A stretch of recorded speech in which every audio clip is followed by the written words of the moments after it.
come back and join us here in the discussion, Krzysztof.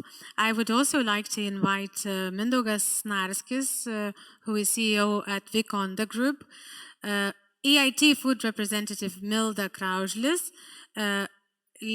Nutrition Officer at Ministry of Health of Lithuania. Please be seated, guys. Ieva Gudanavičienė,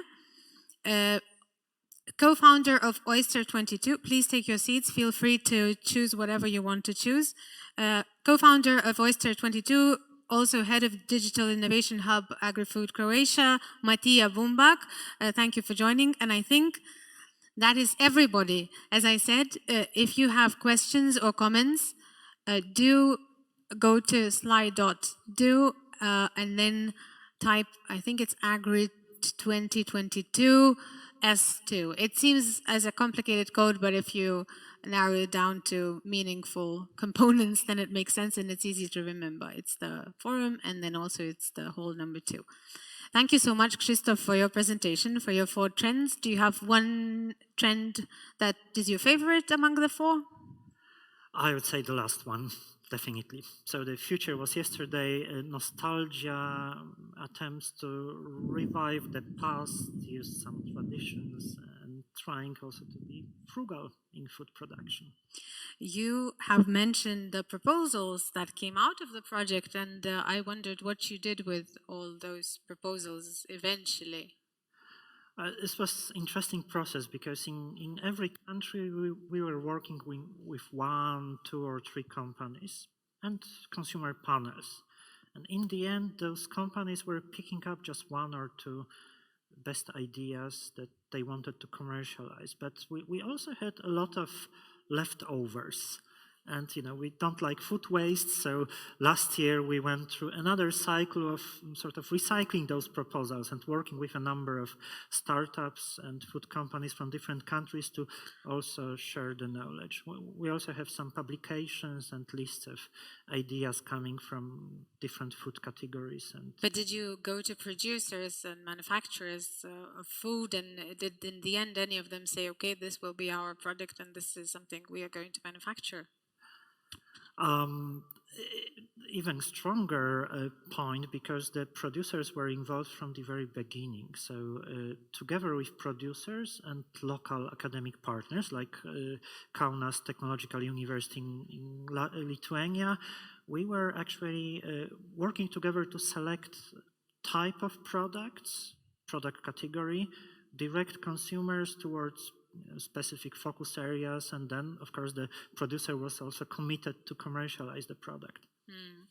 And also when you're conducting specific research related to food innovation, I wondered, because when you were showing packages, I thought that it would make sense that people, when they are answering questions, while conducting the research, they would say one thing, but then when they go to a store, they would prefer the other. For example, if someone wants to seem really eco-friendly, they would say, I don't care about packages. And then they would go to shops and buy these, coffee cream in plastic where you have like 2 grams of milk, and then the packaging is much more expensive than the content itself. So I wondered, this will be my last question to you. Do you notice those sort of tendencies where people would like the packaging to be less meaningful to them, but in fact it is? Such tendencies are possible. Interestingly, in our research, when it comes to packaging, it was even worse than you could imagine, because people were, even though they were environmentally friendly or were declaring the love for the earth and environment, still consumers insisted on smaller packaging, a lot of packaging materials. So we didn't even spot the problem of people declaring one thing and doing another one, but sometimes even the expectations were not always environmentally friendly, which was, by the way, a reason why this year we run also workshops with consumers focused specifically on packaging. Okay. Also, one of those was in Lithuania. We worked with local food service company and packaging company to redesign packaging for takeaway meals, so that we know that there needs to be some plastic and carton and maybe also aluminium when you have complex dishes, but still maybe there is a way of reducing the amount of packaging material. Okay, thank you so much. Mindaugai, girdėjom tokių pavyzdžių, kai bendradarbiauja žmonės tam tikram. Mindaugas, we heard some examples when people cooperate in some projects, let's say, and they find to make a product which would be desired by consumers. How you, as an industry representative, take into account into those initiatives, and do you have any examples that you say would implement something, let's say a kombucha with instant coffee or something else? Oh, there are numerous examples, and I could be mentioning a number of them. In our company group, our ice cream factory, we have a number of ice creams which recipes were developed by students, let's say. You need to understand that food nowadays is relatively simple. At the same time, is rather sexual or appealing. Well, it seems that, people easily can contribute to, it is interesting, it is attractive, because we all eat and we cannot do without that. So cooperation is a must. Last week I went to Israel, and a lot of innovation comes from Israel. And we had numerous important constructive meetings. I hope that we will bring something from Israel and something from those new ideas to Lithuania. One thing that I find a bit discouraging from the perspective of industry, what the professor mentioned, it's when we try to please consumers in a way. We must understand that everything that we have now, climate change, the mass destruction of species, so we have to have a broader purpose, a broader objective, not only to please the consumers. And we have to take into account, we have to everything, we have to understand of what we do in trying to cut waste, food waste, and what we try to do to limit our impact on the environment, and etc. And of course, the future is in the past, but I don't really believe in that. Yes, from the sentimental point of view, yes, I agree with that. But from the perspective of our future, from the human future, I think we should also take into account various alternatives that were not possible in the past, that were not available, such as alternative protein, which all the world is talking about. Yes, we'll take a look to the future, and we will be building those bridges, but let us try to tell us more about pleasing those customers. Pleasing customers is one thing, but if consumers, let's say, are thinking of nature, maybe that is a good thing to please those consumers. What are our consumers? What are their expectations? I would like to present the recent nutritional data from Lithuania from 2020 of how consumers choose their food. So first of all, they choose by flavor. Some 82%. In the second place, what is most important, that is that it has to be favorable for their health or prevention of diseases. And the price is also an important factor, or the impact of their family.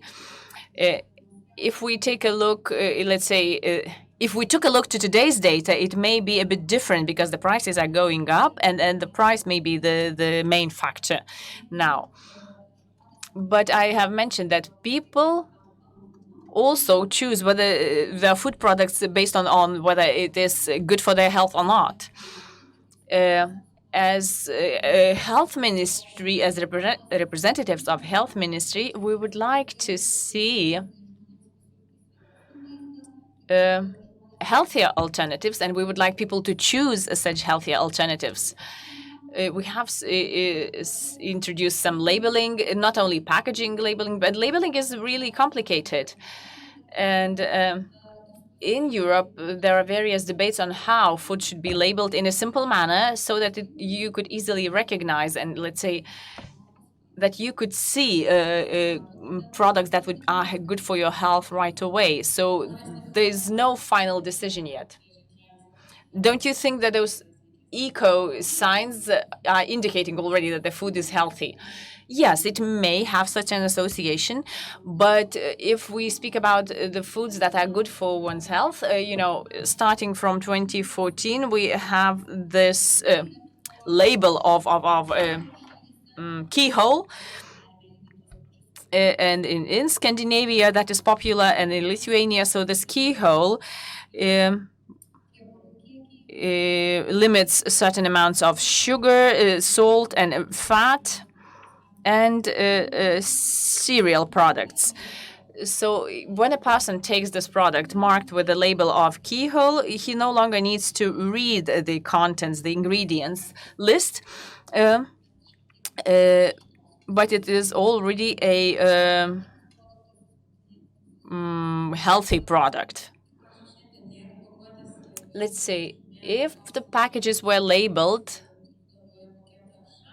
and there would be a label of how much waste or how much pollution a product generates, would it be also beneficial and useful? Would it encourage consumers to choose such a product? Well, we did not have this question before, and we discussed this with colleagues. We'll have a new research in 2 years, and we will include such a question into the survey, and we will analyze the choices based on environmental sustainability.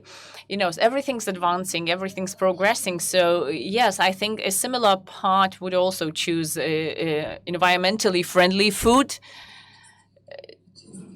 Lithuanian perspective, a lot of consumers still choose food by price in Lithuania. Just, if I had to single out one thing that Ieva said.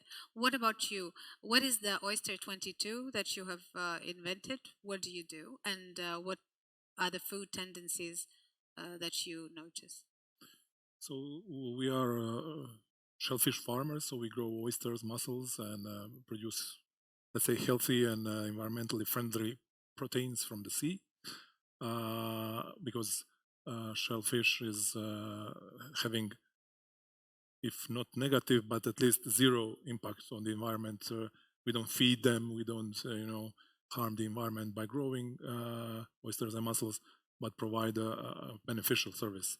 So what I can relate to what the professor was saying about getting the old to become the new and to improve on what's been food of the past is maybe a good example is the mussels.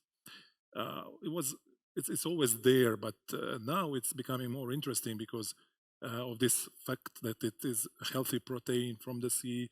It has a positive effect on the environment. It has a lot of the beneficial, omega-3 and all the stuff that the consumer wants in these new, healthy, easy to consume products. It has this factor of that you actually have to do a little bit. You have to put it in a pot and start the fire underneath, but everything else is very easy to do. So we, for example, see that this as a product is kind of having an upward trend because of this change in the consumer behavior. But a small digression from what we're discussing here, but very relevant, is everything we're talking about here is developed world food problems.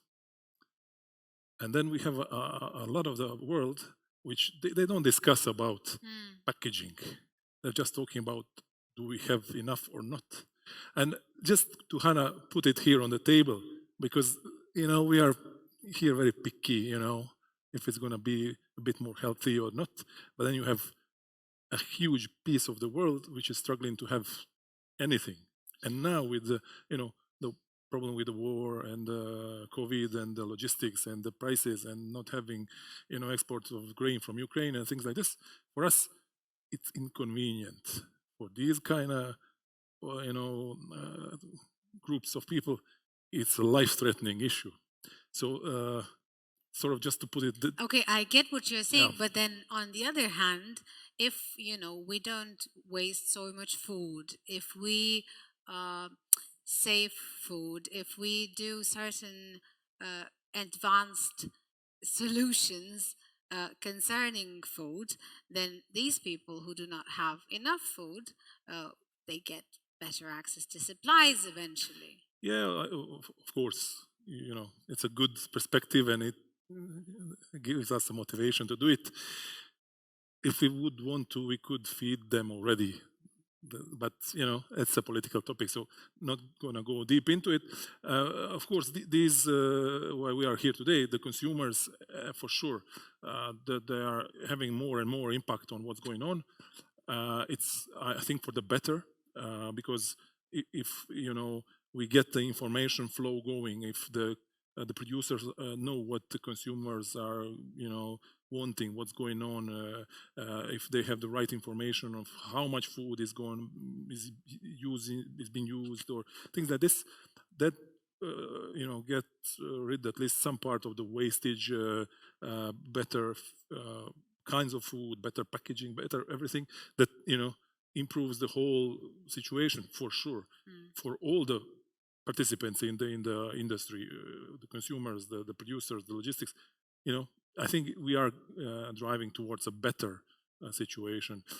So it's a positive thing. But Milda, would you agree that this is a first world problem, and in a sense we shouldn't even be discussing that?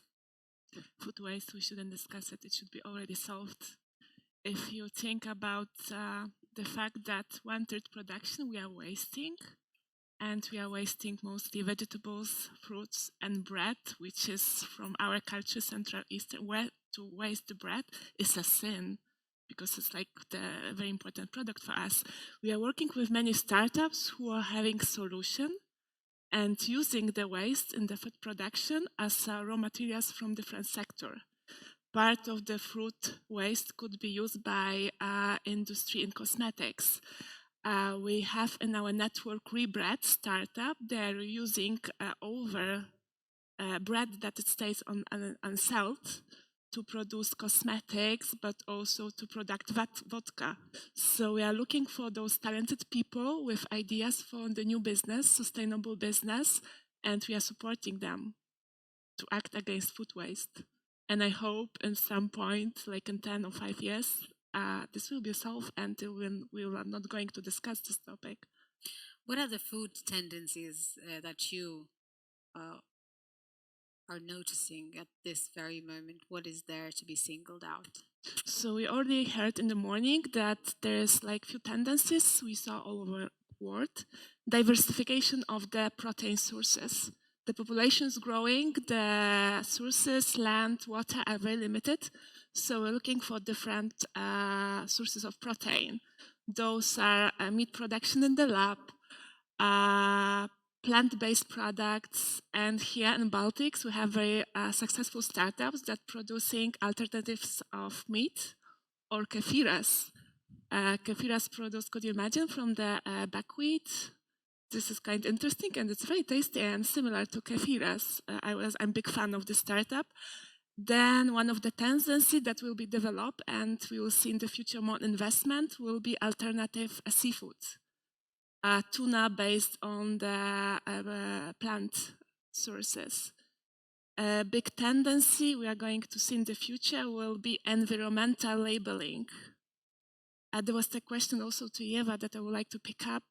Generation that are agent for sustainable development, sustainability for protection. This is the young generation. And already they are putting pressure on the policy makers to change some rules and to provide the products who are developed in sustainable way. When we are speaking with the senior consumer and the project mentioned by Krzysztof, we run this in 16 countries, Central, Eastern, Southwestern Europe. Those consumers are pointing local production to work with the local suppliers. And by local, I think during the pandemic, we also changed the perception what is local. Before the pandemic, when we thought local, it was very like national. It's made by Lithuania. Now the local, it means like 30 kilometers around you. So the notion of local has changed during Yes. the pandemic, is what you're saying. Yes. And that will be the tendency that will. So if I had to summarize those trends, I would say alternative source for protein, including seafoods, using probably the aquaculture as a sea products from different ingredients in the food production. Then young generation, the impact of the young voice in our sector. And agriculture, food production will be in the middle of the conversation about the food climate changes. We'll see the carbonization, certification of the carbonization in the farms, so those will be trends. Okay, since so many of you have mentioned already plant-based products, alternative sources of protein, how soon is this coming and how fast and where will we see it next, Krzysztof? It's there.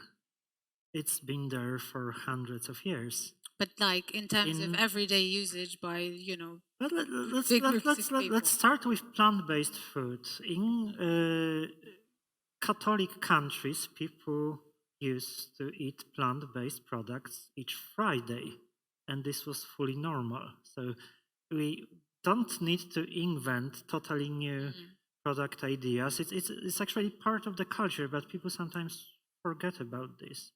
Of course, we are also talking about new or novel ways of producing proteins, or novel ways of, for example, fermenting certain plant-based or pulse-based materials, and that's really innovative, and that has the potential of bringing to the market analogs. But again, this is already happening. It's, you know, you have a number of producers in Lithuania. You have very strong players in Latvia, for example. We worked also with Milda, which has also quite popular alternative burgers or burger substitutes. So it's there, but the thing is that consumers are, I would say, maybe not so focused on the source of proteins. As we've already heard, they are more interested in sensory dimensions. They would like to have a product that is just nice to have and good to consume. And sometimes also when you observe strategies of companies that are trying to bring a meat or fish analogs to the market, even the sole concept of analog means that you are trying to imitate something. Again, it's tradition, it's linkage to cultural heritage, and trying to supplement something with solutions that are better for the environment. Yes, but then one of the tendencies that you have mentioned is that people like to look for inspiration in the past, and then there would be, you know, generations of people who would tell you, you know, I want my meat because meat is meat. Meat was meat when I was a little kid, and I want meat to be meat. Mindaugas. I started in Lithuanian, so I will continue. Well, one thing is that alternative meat is coming closer. If we get back 5 to 7 years back, so, you know, vegetarians will eat this, and meat eaters or carnivores will eat this, you know. So it's not as important. But, you know, the products are coming closer by their taste properties. They are very similar, or they are all almost, well, compared to the alternative. When we were talking about those alternative protein, we are talking about niche products, under 5% of the market, I mean. And really ridiculous figures so far. Globally, that is coming, of course. And since we are talking about flavor and taste, so it has already come closer. And it really corresponds what you expect, you know. But it also, it has that, you know, don't need to grow an animal, to breed an animal. You don't need so much water to produce this alternative protein, and etc. And one thing that hasn't been touched upon today, and that is important, and I believe that is one of the key topics of the future of food. Somebody already mentioned this older generation about people aging and their choices. It does not necessarily relate to them, but functional foods is the new topic. functional foods is something that is coming in, and that will be among the biggest trends. We talk a lot now about, let's say, Mediterranean diet that is good for your health and etc. A longer life, and you may enjoy many other benefits if you choose Mediterranean diet. But I believe that soon we will also have the situation when, let's say, if you know that you have certain health problems and you would use some, functional foods to help you get rid of those health problems. Let's say in Israel, they have a very simple app where you have to enter some data about your recent quality of sleep, and some basic health indicators. And finally, you get 6 options of diet recommendations of some bars. 1 bar you eat before sleep, 1 bar you eat in the morning, and etc. And at the same time, it's not too individualized, too personalized, because we are all similar in a way.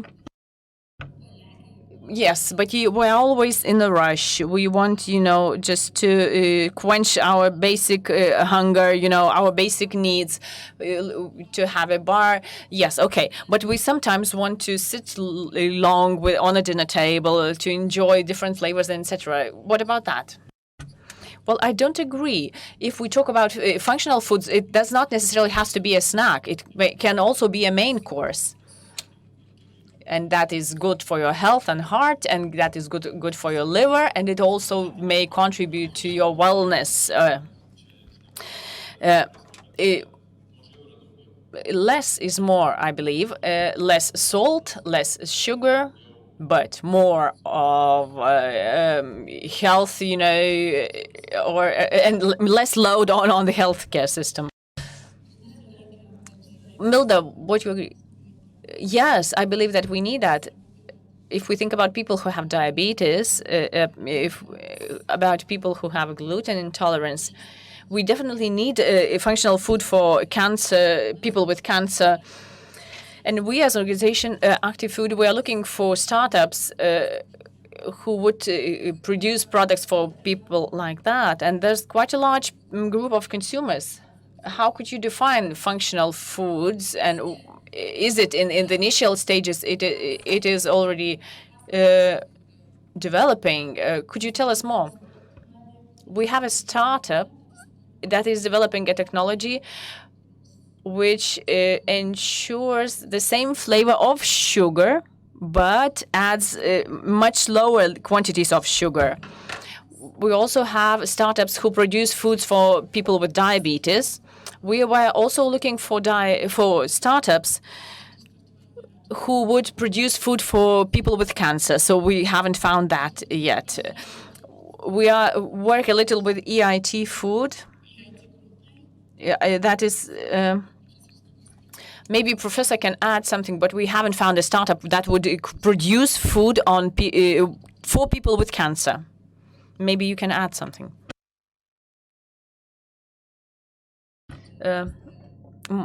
Businesses on people with different illnesses, how big of a trend that is in the part of the world you're from, Croatia? Well, I mean, it's a huge thing because we all want to eat healthier. It doesn't have to be cancer, but people want to have a benefit from the food, not just to quench the hunger.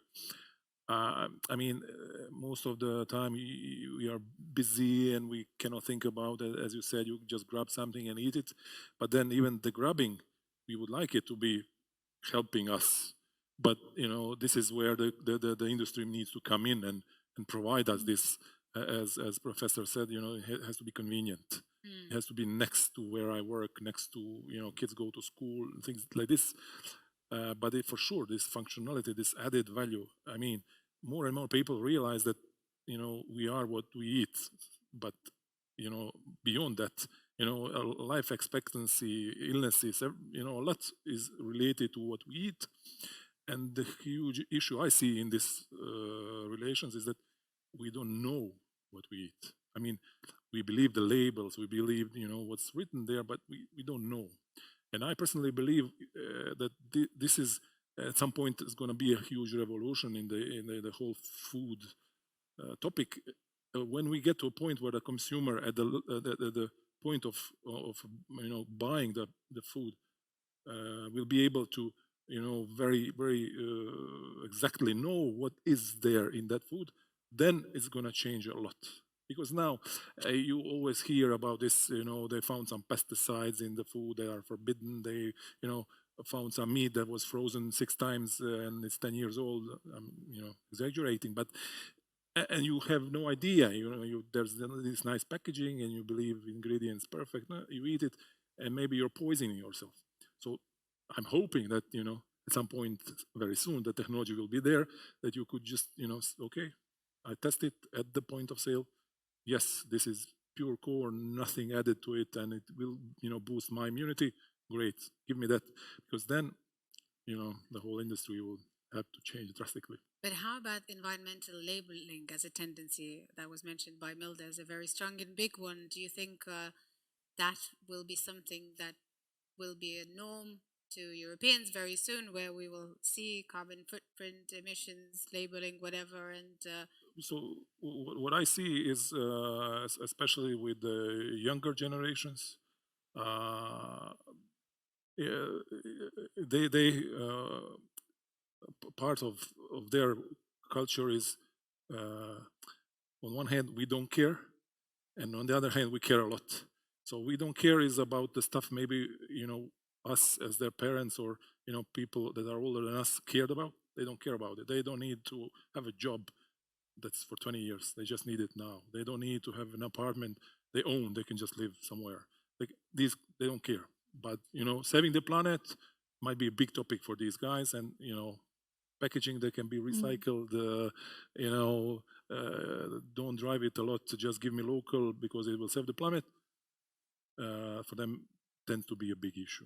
This environmental labeling, it's already happened in different sectors. Like if you enter into a supermarket for the cleaning suppliers, you will see this labeling that this product is not harmful for environmental. It will also happen in our sector. It will start probably with the certification of carbonization on the farms level. And we as the consumers, we would like to know, to get this information that this product is produced from this wheat. It's like regenerative agriculture was used to the product. So we as a consumers, we demand information, and this will be on the labeling. And it's a choice of consumer, which product we are going to buy.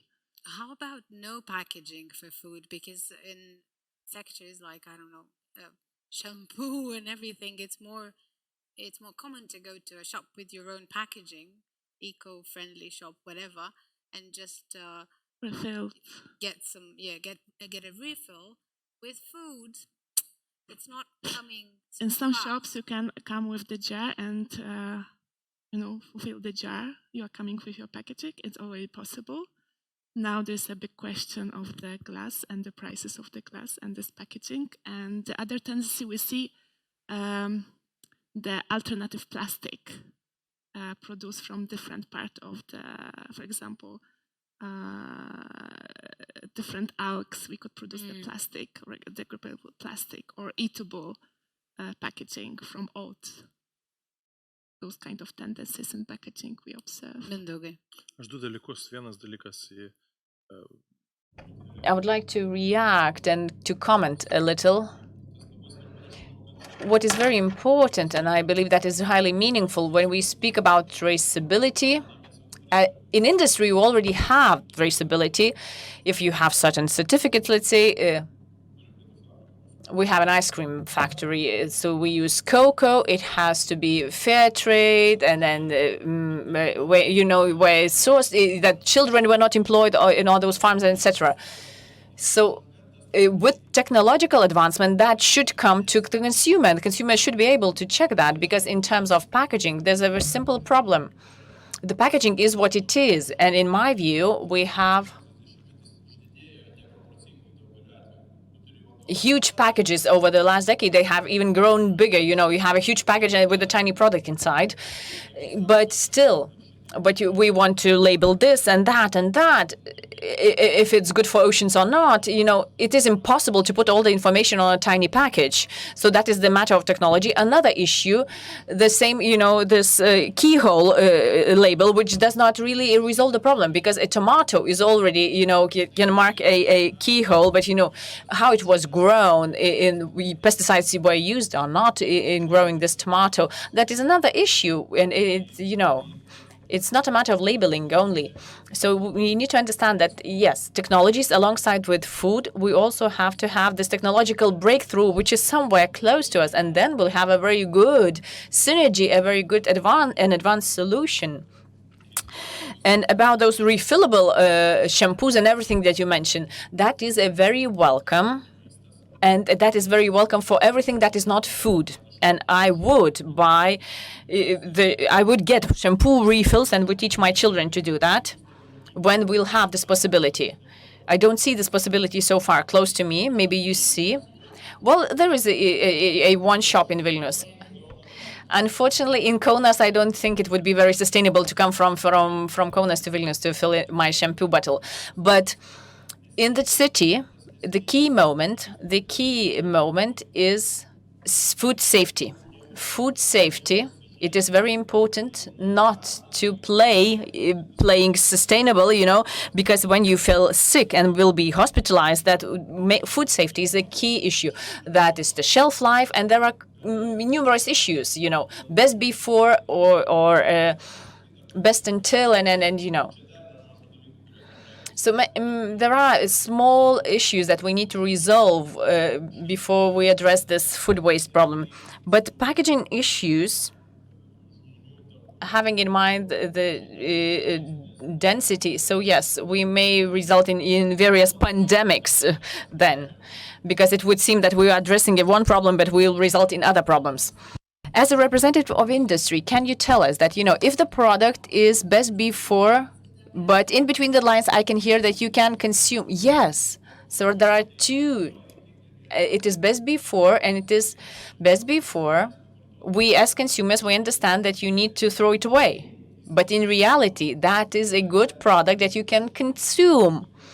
So these are the matters of legislation. I think we should not have that, best before. I think I've seen it on Facebook when a product who was dug in soil for the product that sold, which has been under the earth for 15,000 years, it has a shelf life of 48 months. So it's ridiculous. There are many issues that we still have to improve before we eat the mincemeat and the packaging. Yes, the industry, we are working, and consumers are pushing us. That is not maybe the key issue, but there are various issues in various categories. Okay, I have a question to Ieva, and I would like us to go back to our topic. Matija mentioned that young people care more about environment, about sustainability, and etc. And they care, and they want to save the planet, and they care about everything that is not food waste, that is sustainable food, and etc. Ieva, does your surveys show this, that there is this generational gap? Or maybe regional differences, let's say in Northern Europe, people tend to follow one trends, and in Southern Europe, they follow different trends. And then, Ieva, what do you see in your surveys? As for environmental labels, I cannot comment much because our surveys did not really deal with that. But I think that is important for people because there is a large number of people who, refuse certain products due to environmental causes. So I believe there are some, interim groups as well. So people who take care of environment, who care about environment. So, as for labeling and this keyhole label, so we will still have several labels. We'll still have different food products, and then we'll have to find new systems. As for surveys, so the nutrition of Lithuanians and what we see, Lithuanians consume a lot of fat, much more fat than it is recommended, and salt. But can you see the differences, let's say rural areas or urban areas and etc.? Do you see any differences? Yes. There are certain differences. Some are more statistically reliable, the others are less reliable. But when we speak about novel foods, so that we could progress, so we need to take into account such a things as food reformulation. And we have to do this little by little, you know. Professor in his presentation said that people really want traditional food, the food that they are used to. But I think, let's say, something that we had 20 years in the past, and we compare those products 20 years back and now, they would differ. We would have high amounts of fat, salt, and sugar nowadays. So I think that would be an encouragement to the industry to change it little by little. Maybe we cannot change, you know, all the products right away, but we can take little steps in cutting the amounts of salt, sugar, and fat, you know, because otherwise the consumers would say, oh, it doesn't taste good anymore, and I don't want it. I would like to touch upon two aspects. First of all, why do people in Scandinavian countries are not so concerned with all those E's on their labels? Because people are educated. And it's not about the food industry. It's the state that should prioritize education. We are trying to enforce things, but why don't we educate a child? When we met a colleague in Finland, we were really surprised that they understand that you can label an apple with five E's, but it's important what do these five E's stand for. I don't want to politicize too much here, but with the previous government, with the Ministry of Health, we had an agreement where food industries would undertake an initiative to voluntarily reduce the number of fats and salt. And my Kėdainiai fabrics reduced those ingredients by 30% voluntarily. We just need to sit down and talk to each other. And for us to put less of something, it's no problem. Sometimes you will even reduce the self-cost. So we just have to sit and speak about it. Or the world, are there parts of Europe where people, as our speakers are saying, are more educated and they don't even understand when you start talking about like which supplements that start with the letter E are less harmful than the others, because they know, because they've been, you know, learning about that since the very early days. Are there divisions in Europe in terms of how people accept food? I think there are major differences, mostly on national levels. Indeed, as Mindaugas mentioned, they could be linked to also government policies and educational systems. I'm not in a position to specifically analyze individual countries, but also trying to draw on some perspectives also coming from Poland. I remember huge debates and strong opposition coming from the Polish food production sector against some of the government initiatives that were aimed at reducing the sugar contents in products.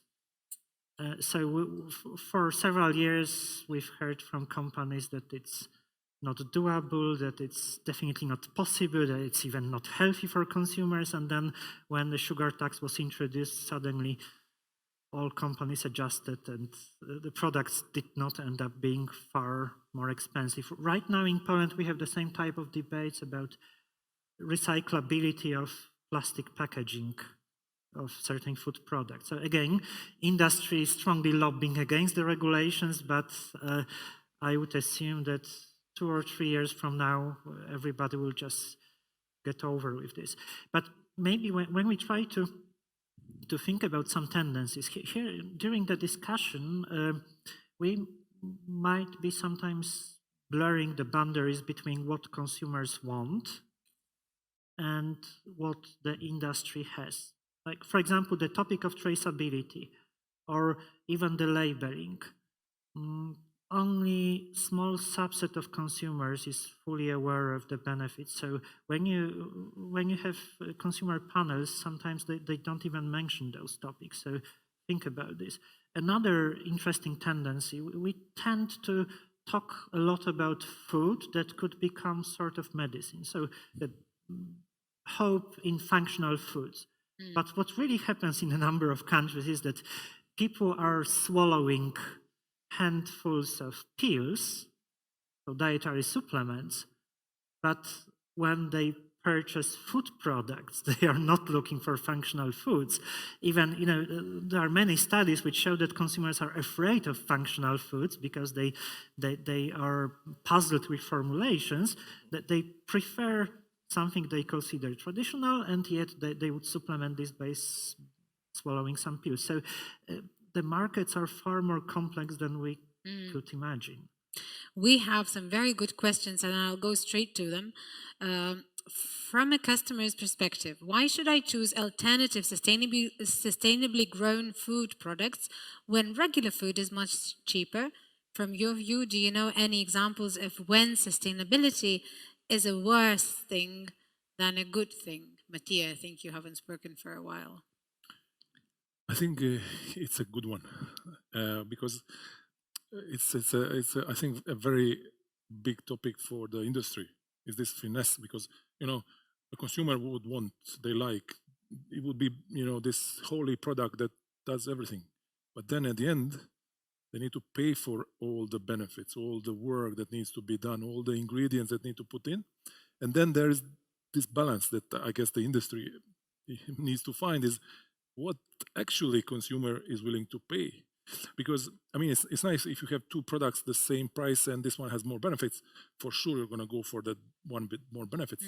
But what if it's €1 more or 2 or 3 and then then there is a problem to solve for the industry for sure, because what we see now in a lot of research that's been done is, especially in the times of crisis like this, people are searching for value, discounts, bigger packaging for the same money, some points to collect or something. Of course, it's not all the same, but that's the trends. That's what's happening, and then this is a big topic for the industry to handle and to find the balance when the consumer is willing to pay for something, or when it can be added to actually make sense on a business level. Because if it doesn't make sense on a business level, then it's not sustainable. If it's not sustainable, no food. Milda, would you have anything to add to that? What we're aiming is to give the access to the food, healthy food, produced in a sustainable way, but we are not forcing people to switch to the plant-based meat. No, we are giving them choice. And at the same time, we, as an organization, we would like to have this dialogue with consumers to involve them in the whole process of putting innovation in the market. Any innovation will not happen without having people on board. So, and I don't see basically differences between when I'm entering to buy the sandwich in one of the coffee shops, like options of sandwich. And there's meat sandwich and plant-based sandwich, and the price is the same. And it's up to me which sandwich I will buy and I will eat. It's up to me. Lithuania, like many European countries, has one of the highest cardiovascular disease rates, and obesity is on the rise as well. How do Eastern European countries trend towards plant-based whole foods, similar to Mediterranean diet, which has proven to be one of the healthiest as well as affordable? Who would like to take that one? how do Eastern European countries trend toward plant-based whole foods? Mindaugai. Nu, matot, ta prasme, čia nežinau, ar visai mum tas klausimas, čia labai I'm not sure if this is a question to us. It's about a state having a holistic approach to life, basically. How much do we spend for healthcare? It's about resources too. I don't think this question is actually for us to answer. On the other hand, people who have traveled, who have seen a lot, young people, and I understand that accessibility to some products will be smaller. But what I'm saying is that, first of all, it's about education, and second, it's about the young generation. Probably they will be the first one to be educated, and then they will educate their parents. Okay, we have a few more questions. Hygiene issues if single serve packaging is replaced by refillable packaging. Who will take responsibility for bacterial risk and control? Ieva. Na, čia reikėtų turbūt žiūrėti. We should look at specific products, and we should speak about specific products and how they should be regulated. For example, there is such a product as bread. We can put it in a bag. It can be packed. It can come in a packaging. So we should just discuss what can we do, what can we put into our package. Maybe we can use jars. Maybe we can bring our own multiple-use bags, and then move on from here. Do you have any questions in the audience?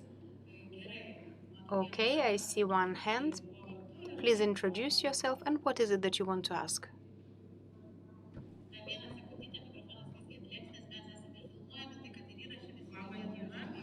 Hello. My question is about customers' habits. There are lots of products, functional products, protein products, and so on. But as Mindaugas said, if habits are not developed, are not formed, then there is no meaning. But my question is it possible to shape certain habits? What's your opinion? When we speak about sugar and salt, it's about habits. But we have a source of protein like insects. And we live in a classical society, and to make a step over this barrier is rather difficult. Do you think it's actually possible, or should we be limited to the things that we are used to? Do you mean, is it possible to completely change your habits, right?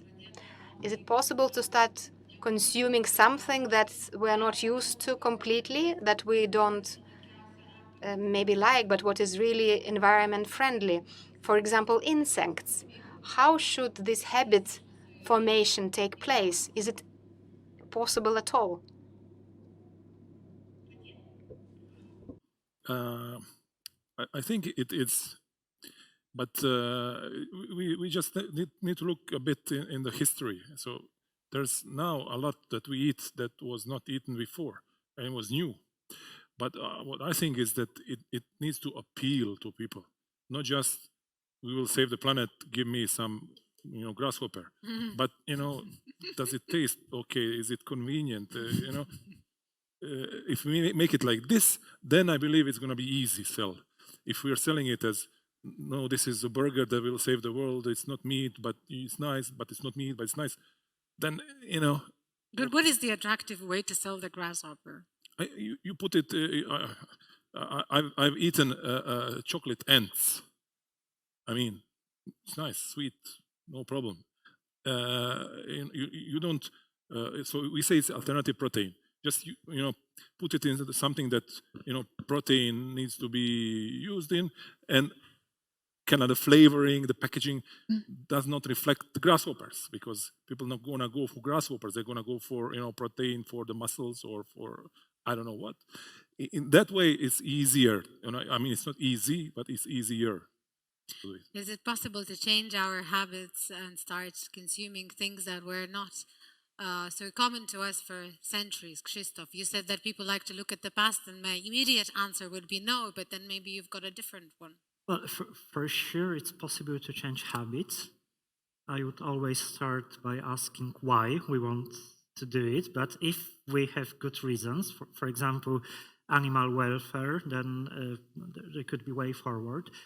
And in innovation management, you have a number of models and techniques that could be used to convince consumers to change the habits. But of course, it's not going to function when you just have individual company doing this. That there should be concentrated effort.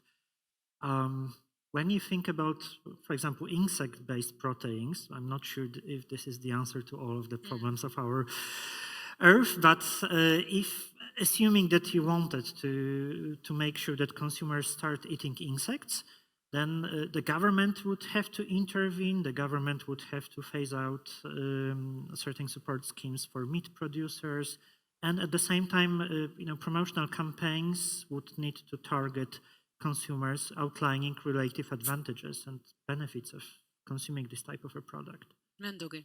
Evoliucija, žinokit, visada geriau negu revoliucija. Evolution is always better than revolution. So from the evolution perspective, and we can go back to the beginning, what Professor said, future is in the past. We shouldn't be forcing anyone to eat insects. Look at Asia, with the highest density of people, they can eat insects. And this is where industrial efforts should be directed. For them to change nutrition to plant-based protein. But here in Lithuania, we eat vegetables. We haven't seen some of them, but before the potatoes, we ate beetroots, parsnip. We don't need to eat insects in this part of the world. Okay, what else? What other advice can you give to us? What should we do in our kitchen in order to be in trend for future food? Okay, we have to reconsider parsnip. And I have the same question to you. Sometimes we go to a shop and we buy something that we need. And we should limit ourselves to whatever we need, but not more. We shouldn't waste food. I'm not going to be original here. Eat a couple of vegetables every day, or discover a new vegetable, as Mindaugas said. Have a look at parsnip. Maybe there are some other vegetables that you haven't used. Try, and maybe you like it. Every day you should eat a vegetable or a couple of vegetables. Yes, and eat an apple a day, as the Anglo-Saxon proverb says.